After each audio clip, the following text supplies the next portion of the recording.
Hi, so I hope that you are ready to take those charm packs that have been aging like fine wine in your stash and get them into some quilts for your friends, family, and yourself.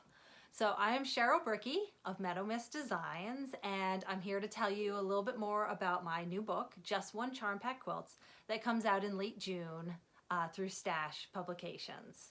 So Just One Charm Pack Quilts is just like the name implies. It takes one charm pack and it combines it with an additional fabric called Fabric A in the patterns and a background fabric to go and stretch that charm pack like a hamburger helper to make an entire quilt. So grab all of your old charm packs. This one is a marmalade. I think that this one is probably half a decade old. It's time for it to not sit on your shelf anymore and get it into a real quilt.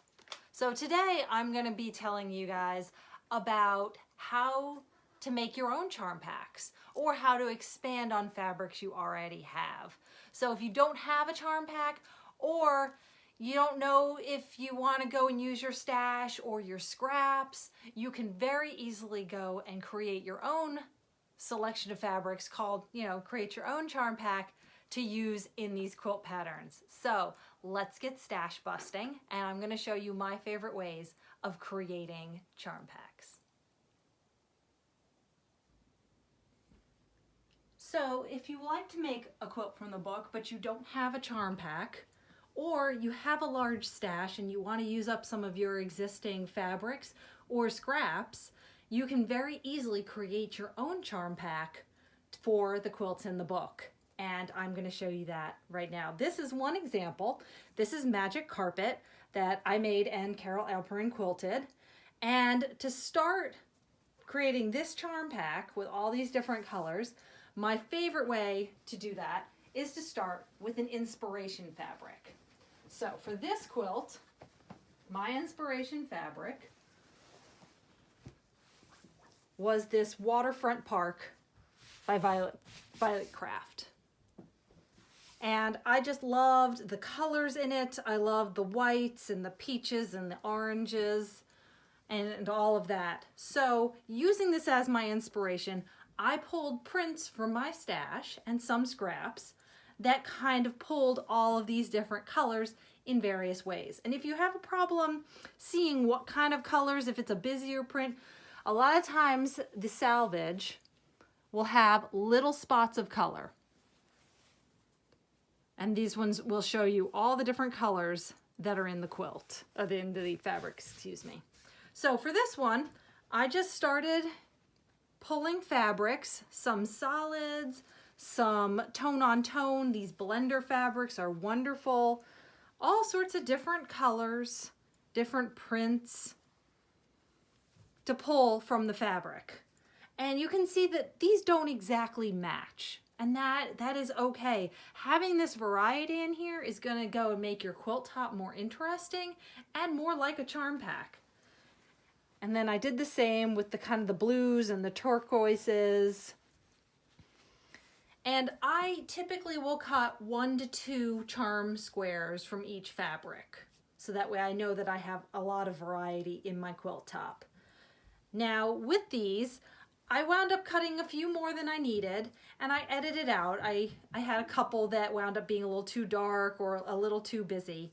And then once I had these, you can see I did not pick the navy here because I said, okay, I'm going to need to have a light and a dark to go and offset these prints in the fabric, in the actual quilt.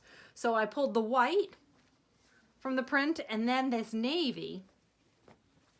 And that allowed me to create Magic Carpet. So these were all kind of mid-tones, and they're next to the white, which would be Fabric A in the quilt, and they're also next to the navy. Let me show you that. So here is the quilt again. Here are all the different charm prints. The white is the Fabric A, and the navy is the background. And so the prints stand out well against both the navy and they stand out well next to the white. And there's good contrast between all 3 of those. So that's one of my favorite ways of creating an interesting charm pack, especially some interesting color combinations that you might not have thought of. You can also simply go and pick out a color and pull prints and solids from that color. So in this case, this was actually one of the first quilts I made for the book. This is called One-Eyed Monster. And I just love greens and blues. So I pulled a whole bunch of greens and blues, even going into that kind of limey, kind of neon green. And I offset them on a white. And then this fabric A is this little black, the black squares, the little eyeballs, if you will. So for this one, I just went by color. You can create a charm pack to use for a quilt of all sorts of different pinks or reds or blacks, all sorts of different things. You don't have to go and have all sorts of different colors. It can be more monochromatic and simpler. Now, last example is Cat's Eye. And we looked at this quilt when we were talking about the fabric A and the background. And in this quilt, I started, Valerie made this quilt, but I picked out the fabrics and I started with a number of Maureen Cracknell's fabrics for Art Gallery. I had about 7 or 8 of them, and I loved all the different colors. I didn't have enough variety to put into a quilt. So what I did was I pulled inspiration from that and I built out my charm pack.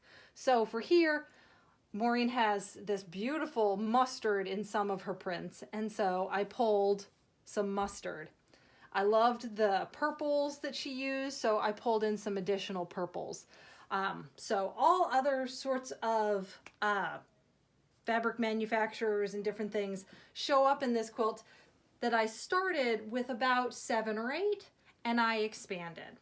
And this is also a great tip that if you do have a charm pack that you have to leave out a number of the prints, say there are a lot of white on whites and you want to use a white background, if you get rid of them and you are short, you can very easily go into your stash and pull some additional fabrics that just play. They don't have to match exactly, but they play nicely. And solids are always a great bet if you need to go and add some more in there to pull from the fabrics. So I hope that you are inspired and looking at your stash a little bit differently, seeing all the different possibilities for color combination inspiration and all of the different fabrics that you can go and use and get them off your shelves and into a quilt. So just as a reminder, you can actually now or pre-order your copy of Just One Charm Pack Quilts from both C&T Publications and Amazon. But starting on May 29th, I will be offering through my shop, meadow-miss-designs.com, a special signed book bundle, which is going to be super great and super fun, and I hope that it will interest you. So I will be back with more details on that bundle, but that comes out on May 29th. So thank you so much.